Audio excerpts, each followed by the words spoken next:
Kawan-kawan, sejak 2005 semua TV ada port USB di belakang ni. Korang tahu tak untuk apa? Bila korang tahu nanti, sama ada korang nak terima kasih atau marah sebab tak tahu awal-awal lagi. Ramai orang ingat port USB ni untuk pendrive je, tapi bukan tu je fungsinya.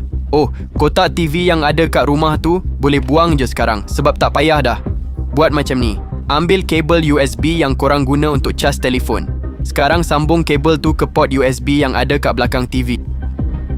Hujung satu lagi, sambung ke telefon korang. Buka browser, type Tech Play Games dan tekan pilihan pertama. Masuk kat 3 garisan tu dan tekan hiburan.